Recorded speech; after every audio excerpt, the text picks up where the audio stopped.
كلام بس بطريقة تانية خالص. بيجي لها تبول لا إرادي. بنت عندها 12 سنة شهد. بتاخدها مامتها وتكشف عليها وتكتشف الصدمة الأكبر إن شهد حامل في الشهر السابع. يعني جانا حامل في الشهر الخامس وشهد حامل في الشهر السابع. مين يا حبيبتي اللي عمل فيكي كده؟ بتقول برضو عمي. طب عمل فيكي كده ازاي؟ قالت ان هو كان بيضحك عليها وبيعمل ان هو بيلعب معاها وبيهزر معاها، وفي مره جاب لها عصير وبعد ما شربت العصير ما تعرفش ايه اللي حصل.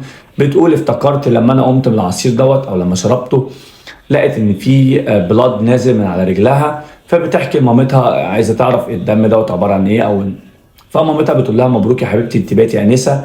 لان طبعا الام مش مديه اخوانا ان عمهم ممكن يعمل كده او يغتصبهم. فبتقول لها حبيبتي انت ديت اثار البريود. فطبعا الموضوع بيبقى عادي جدا لحد ما بيكتشفوا الصدمه ان دي حامل ودي حامل. وبيتم طبعا يعني التحقيق مع يعني مع العم اللي هو مش عارف اقول عم،